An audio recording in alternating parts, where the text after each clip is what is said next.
Yang menarik perhatian itu adalah Prabowo yang tiba-tiba hadir di acara Hari Guru dan memberikan pernyataan di apa tuh istilahnya meningkatkan upah ya 6,5%. Ya. Nah, itu dibaca secara politisnya adalah Prabowo itu ingin mengambil hati para guru kalau misalkan nanti Pilgub Jakarta berjalan 2 putaran, itu guru-guru bisa memilih Ridwan Kamil dan Suswono.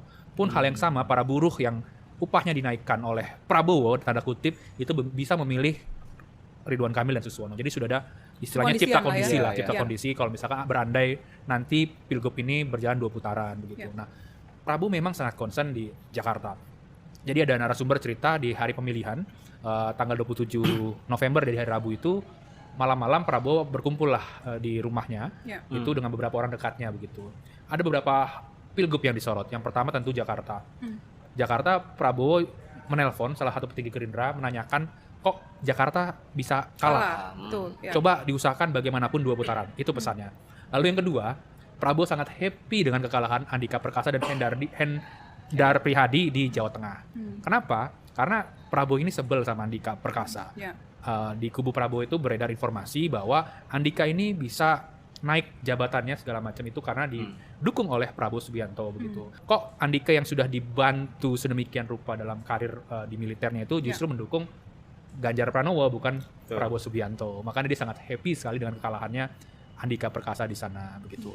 Ya, ngomongin soal Jakarta juga kan waktu itu. Jakarta tadi kan yang singgung soal putaran itu. Artinya ketika dia menyampaikan soal Jakarta, dia memerintahkan untuk skenario 2 putaran. Betul, skenario 2 putaran. Makanya kan berjalan tuh. Setelah itu ada petinggi Gerindra yang berbicara di publik bahwa Pilgub Jakarta 2 putaran. Lalu langsung narasinya kencang. Narasinya kencang. Lalu juga tadi yang Hari Guru, Hari Buruh dan seterusnya. Tapi sorotan Prabowo ini menarik ketika kita tarik ke Senayan. Karena di Senayan narsum gue sama Egy itu cerita mereka sudah ada instruksi untuk ke fraksi-fraksi partai ini untuk siap-siap menghimpun kekuatan dari daerah-daerah yang sudah selesai pilkadanya ditarik ke Jakarta ketika 2 putaran nanti kekuatan itu disatukan. Jadi untuk memenangkan pilkada atau pilgub di Jakarta 2 putaran gitu. Nah, apakah ini terkait akan mulai bersidangnya sengketa-sengketa di Mahkamah Konstitusi di mana kepentingan Mulyono banyak. Ada kepentingan di DKI Jakarta, jagoannya kalah, kepentingan di Sumatera Utara, jagoannya menang, kepentingan di Jawa Tengah, jagoannya menang. Kalau kepentingan di Jawa Barat dan Banten, itu jagoan Prabowo menang. Lalu jangan-jangan nih, ya kan? Kita ini punya kepentingan yang sama bro, ya kan? Lalu dibicarakanlah soal bagaimana menjaga itu.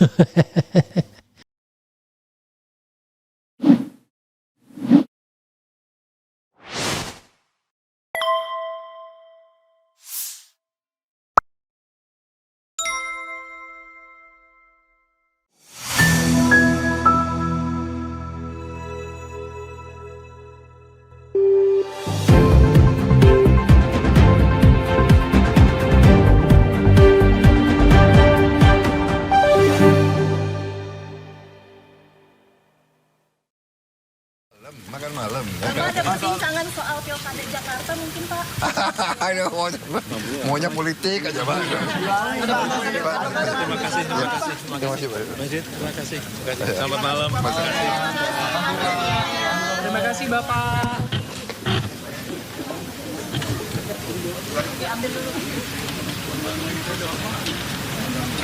Geser ke sana dong teman-teman, geser ke sana. Geser. Ayo teman-teman geser. Ayo geser ke sana, geser dikit. Oh iya, udah.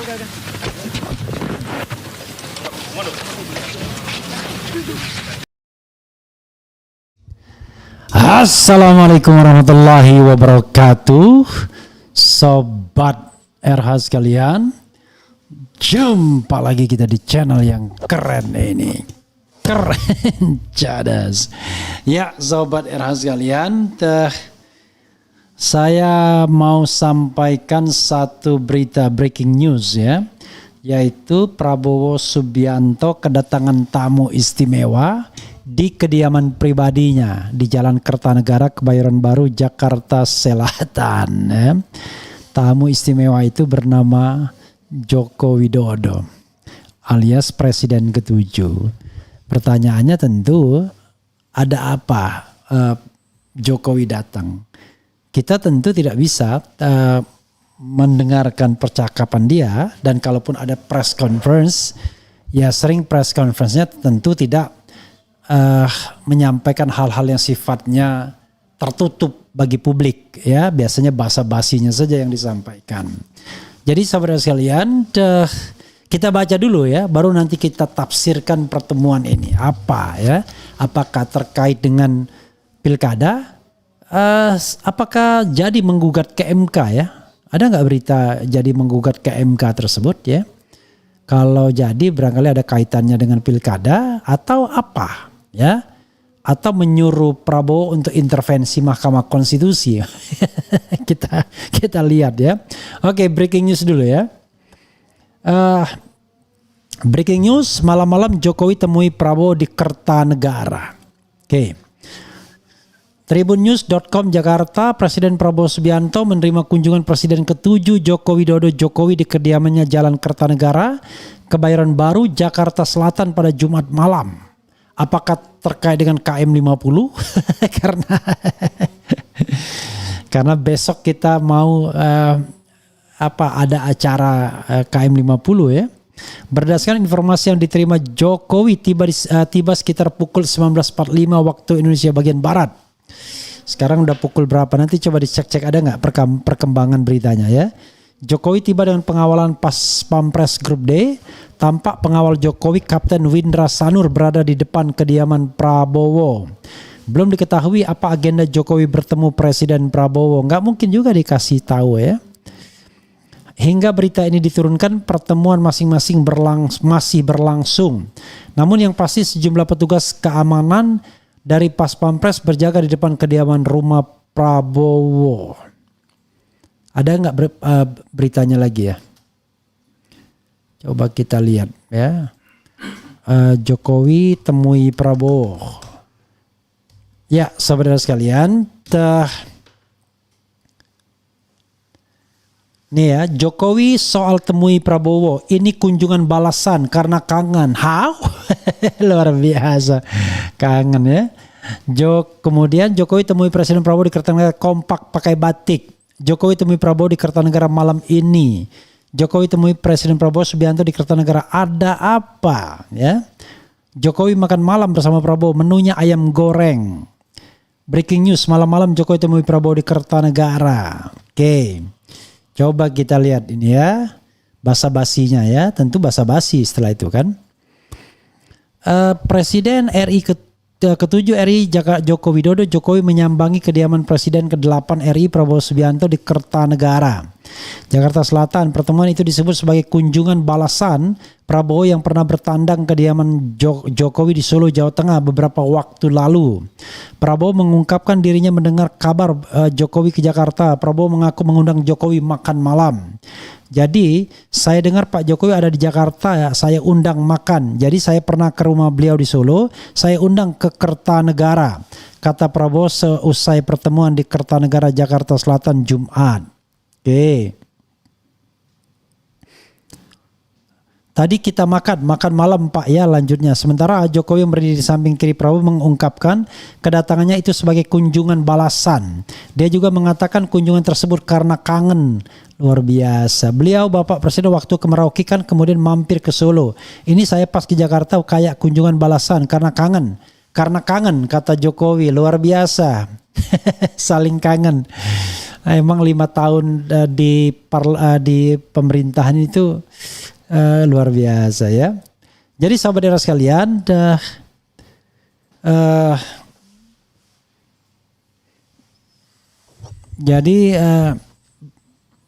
sobat RH sekalian, ini 2 orang yang sibuk ya, atau katakanlah 1 orang yang sibuk banget, 1 orang yang mulai nganggur ya, kerjanya kira-kira obok-obok sana, obok-obok sini ya, apalagi terkait pilkada. Jadi percaya nggak kita kalau ini hanya kunjungan kangen, lalu hanya undang makan malam tanpa pembicaraan apapun. Lalu percaya nggak kita bahwa yang berinisiatif ngundang itu adalah Prabowo, ya, bukan Jokowi yang ingin ketemu? Karena dari pernyataan ini saja nggak klop kan? Satu bilang ngajak undang makan malam, satu bilang kunjungan balasan karena kangen. Loh, mana yang benar ya? Walaupun sebenarnya bisa saja dua-duanya. Diundang kebetulan kangen ya kan? Tapi ini kan politik, bisa kita tafsirkan macam-macam. Bahwa saya menduga yang berinisiatif pasti Mulyono, ya kan? Karena yang butuh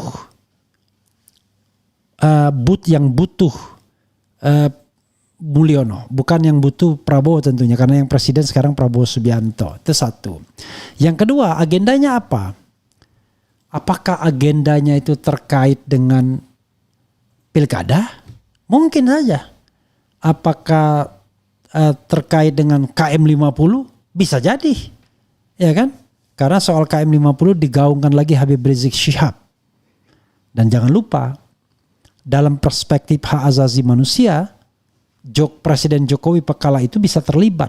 Paling tidak crime by omission. Membiarkan. Kalau crime by commission termasuk pelaku, itu lebih gawat lagi. Tapi at least as presiden, crime by omission. Dia membiarkan begitu saja kejadian tersebut. Dan ya Komnas HAM bahkan bisa dianggap menghalang-halangi proses peradilan ya. Komnas HAM, karena pada waktu itu Komnas HAM tidak berbicara secara istilahnya ya, sesuai dengan marwahnya sebagai Komnas HAM, malah terkesan melindungi. Ya, investigasi atau laporan Komnas HAM pun tidak menunjukkan adanya kesalahan aparat, walaupun ada kata-kata unlawful killing atau extra judicial killing. Ya, sudah pasti extra judicial killing karena berada di luar jalur hukum, ya kan? Jadi pasti unlawful killing, extrajudicial killing. Tapi putusan pengadilan mengatakan bahwa itu tindakan yang salah, tetapi kemudian kesalahannya dimaafkan sehingga tidak ada satupun yang kemudian dihukum. Jadi ini persoalan. Jadi kembali saudara sekalian, apakah ini terkait akan mulai bersidangnya sengketa-sengketa di Mahkamah Konstitusi, di mana kepentingan Mulyono banyak. Ada kepentingan di DKI Jakarta, jagoannya kalah. Kepentingan di Sumatera Utara, jagoannya menang. Kepentingan di Jawa Tengah, jagoannya menang. Kalau kepentingan di Jawa Barat dan Banten, itu jagoan Prabowo menang. Lalu jangan-jangan nih, ya kan? Kita ini punya kepentingan yang sama bro, ya kan? Lalu dibicarakanlah soal bagaimana menjaga itu. Menjaga itu, bagaimana success story ketika menjaga Fufu Fafa tidak didiskualifikasi, kemudian bagaimana MK bisa memutuskan Fufu Fafa akhirnya eligible untuk menjadi calon wakil presiden.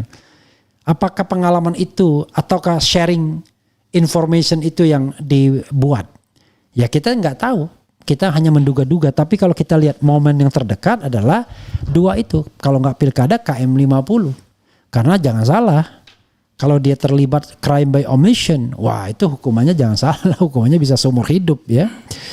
Jadi saudara sekalian, saya tidak ingin menyebut hukuman mati ya, karena itu terlalu bombastis terdengar. Tapi paling tidak dia membiarkan sebuah kejahatan, extrajudicial killing, 6 anak manusia tadi sesuai dengan lagu tadi ya. 6 anak manusia meregang nyawa, tak ada keadilan untuk mereka. Ataukah kasus-kasus pilkada? Kita tidak tahu ya apa yang mereka bicarakan. Tapi tidak mungkin hanya kangen-kangenan dan hanya sekadar undang makan malam tanpa ada agenda politik. Itu satu. Yang kedua, bagus juga Jokowi datangnya tidak ke istana. Oke? Dan ini makin menegaskan masalah yang dibicarakan private things. Kan masalah private ya kan? Jadi kalau dia ke istana ya tentu masalah publik yang dia bicarakan. Tapi ini mungkin masalah private, dia tahu betul kalau di istana nggak aman, bisa bocor pembicaraan. Tapi kalau di rumah lebih sedikit kemungkinan untuk bocor. Karena ya artinya mungkin bisa disterilisasi hanya 2 orang saja yang bicara. Di sana bisa juga, tapi tentu di sana potensi untuk bocornya lebih tinggi. Kalau seandainya dia tidak menginginkan bahwa pembicaraan itu bocor kemana-mana. Walaupun saya menduga-duga ya, ini kalau nggak soal KM50, jangan-jangan soal pilkada. Ya, soal pilkada ada kaitannya dengan sengketa ke MK. Dan mereka punya story dan success story, ya kan?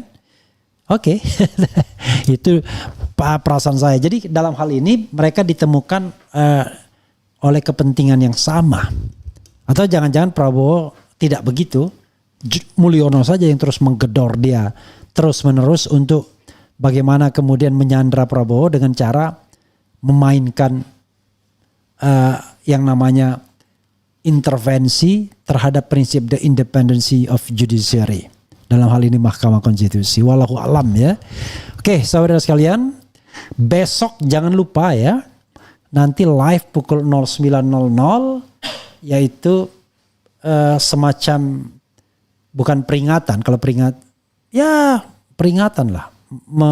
Mengingat kembali kejadian KM50 ya. 6 orang meninggal. Dan mudah-mudahan tokoh-tokoh yang diundang berkenan dan bersedia datang ya. Memang yang begini-gini ini seleksi alam. Okay. Sobat semuanya, jangan lupa ya. Live di RH Channel pada pukul 09.00 sampai 17.00. Jadi ada 2 bentuk kegiatan nanti. Ada orasi dan ada diskusinya ya. Seperti di bawah ini ya. Diskusi, orasi, aktivis dan emak-emak ya. Jadi memang aktivis dan emak-emak yang diundang. Coba kita bacakan komentar sobat era sekalian terkait dengan hal ini. Tri Widodo, welcome to Keren ya. Terima kasih sudah subscribe RH Channel. Kemudian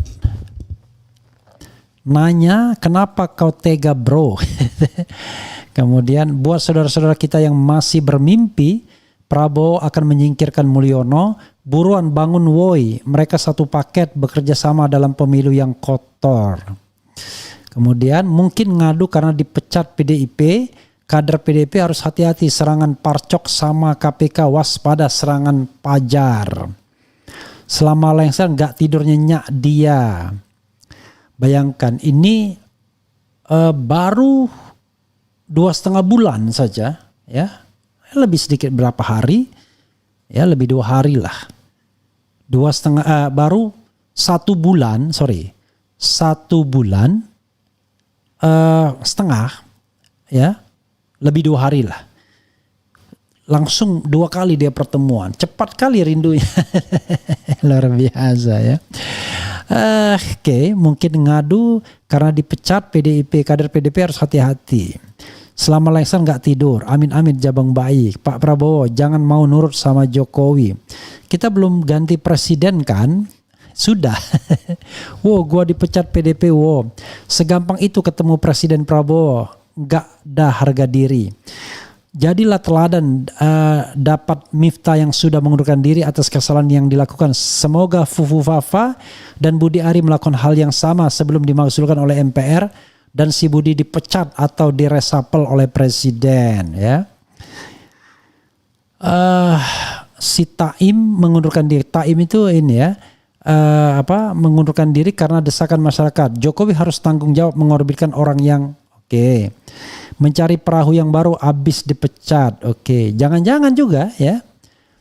Jadi jangan-jangan ya cerita-cerita possibilities kalau dia masuk Gerindra, baiknya seperti apa?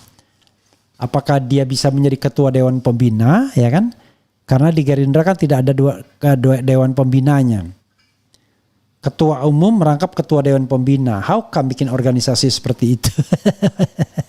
Siapa yang akan membina ketua umum? Tapi ya oke. Ya. Kalau di Demokrat minimal dibagi majelis tinggi sama ketua umum. Tapi ketua umum merangkap wakil ketua majelis tinggi. Ya udahlah ya, namanya partai yang berbau apa istilahnya ya. Kita mengatakan, saya katakan tidak ada partai yang demokratis di Indonesia. Yang ada adalah partai yang masih feodal ya. Oke. Prabowo mengajari 08 agar menggunakan Kejagung, KPK, Parcok agar mentersangkakan Anies Baswedan dan menghancurkan PDIP di Jakarta dan Bali. Mulyono pembunuh berdarah dingin, menghalalkan segala cara. Kemudian masih ada juga yang tanya, Bang RH, Babe Haikal Hasan jadi apa di kabinet Prabowo? Ya itu ketua lembaga halal itu kan. Kita tidak yakin Mulyono disingkirkan sebab pemilu curang dan menangnya Prabowo, cawe-cawenya Mulyono dan lolosnya si Fufu Fafa anak haram konstitusi. Mulyono nyanyi lagu Kangen Dewa 19 mau ketemu Wowo ya. Ku terima suratmu dan ku baca dan aku mengerti begitu ya. Fufu Fafa tidak didiskualifikasi. Ahmad Lutfi gantikan Miftah. Kaisang Wagub Jateng Bang. Luar biasa ya. Ya nggak mungkin lah kerja tidak jelas utusan presiden menggantikan gubernur, kasihan gubernurnya ya. Oke.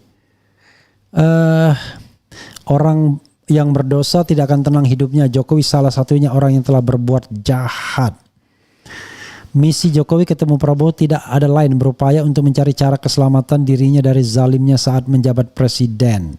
Jokowi bisa dihukum mati kalau terbukti dalam tragedi KM 50. Prabowo cuma omon-omon. Ya saudara sekalian, sekali lagi kita tidak tahu persis agendanya apa. Tetapi sebagai sebuah peristiwa politik ya tentu itu menarik ya untuk kita angkat dan kemudian kita bahas. Walaupun kita tidak bisa precise apa agenda pembicaraan. Kalau cuma mengandalkan press conference-nya, ya nggak bisa diharapkan. Itu kan panggung depannya yang di-spill ke publik. Tapi panggung belakangnya kita tidak tahu.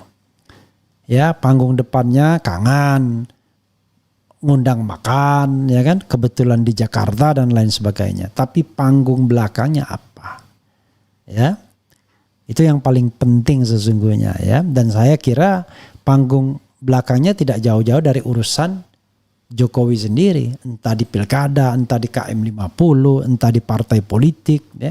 Saya tambah 3 ya, yang penting barangkali yang bisa menjadi materi pembicaraan. KM 50, karena KM 50 ini kaitannya dengan hubungan Habib Rizik dan Gerindra plus Prabowo. Makin renggang ke Mulyono dan makin dekat ke FPI atau Habib Rizik, maka makin terbuka peluang KM 50 terungkap. Dan kalau terungkap, paling tidak bahaya bagi Jokowi adalah crime by omission. Yang kedua adalah soal pilkada. Pilkada ini dia punya kepentingan karena konon memang beberapa calon, bahkan di Golkar pernah dikatakan itu 20-an calon itu adalah calon gubernurnya Mulyono. Dan yang ketiga adalah soal posisi dia di partai politik PDIP yang sudah tidak diakui lagi dan mungkin sedang mempertimbangkan untuk gabung dengan Gerindra atau Golkar. Dengan Golkar sudah dikasih karpet merah ya, tetapi dia lihat Golkar juga bukan inti pengendali, karena pengendali itu Gerindra pastinya, jangan-jangan dia mau masuk Gerindra. Karena kalau resmi jadi Gerindra makin sulit dia diadili karena sudah masuk bunker. Itulah yang namanya political party as a bunker. Begitu sobat era sekalian ya. Mudah-mudahan hal-hal yang tidak disangka tidak terjadi. Apalagi langkah-langkah yang yang mengganggu tonggak kita sebagai negara hukum itu tidak dilakukan ya, oleh rezim Prabowo ini. Kalau akhirnya Prabowo seperti Mulyono ya sudahlah, itulah nasib bangsa kita ya, mendapatkan pemimpin dengan cara pemilihan langsung yang banyak becek. Kan saya sudah katakan, saya menduga sebelum pemilu kita akan becek, banyak kekurangan, banyak kecurangan dan lain sebagainya. Dan itu bukan sebuah prediksi yang luar biasa, biasa saja. Karena 90% akan terjadi seperti itu. Tetapi harapan saya yang tidak mudah terwujud adalah mudah-mudahan dari pemilu yang becek tersebut muncul an enlightened leader yaitu pemimpin yang tercerahkan. Nah ini kelihatannya belum, makanya ada yang bilang ini udah ganti presiden atau belum ya? Ya kita doakan saja, ya doakan yang terbaik karena segala sesuatunya kan kehendak yang maha kuasa. Wassalamualaikum warahmatullahi wabarakatuh. Keren jadas.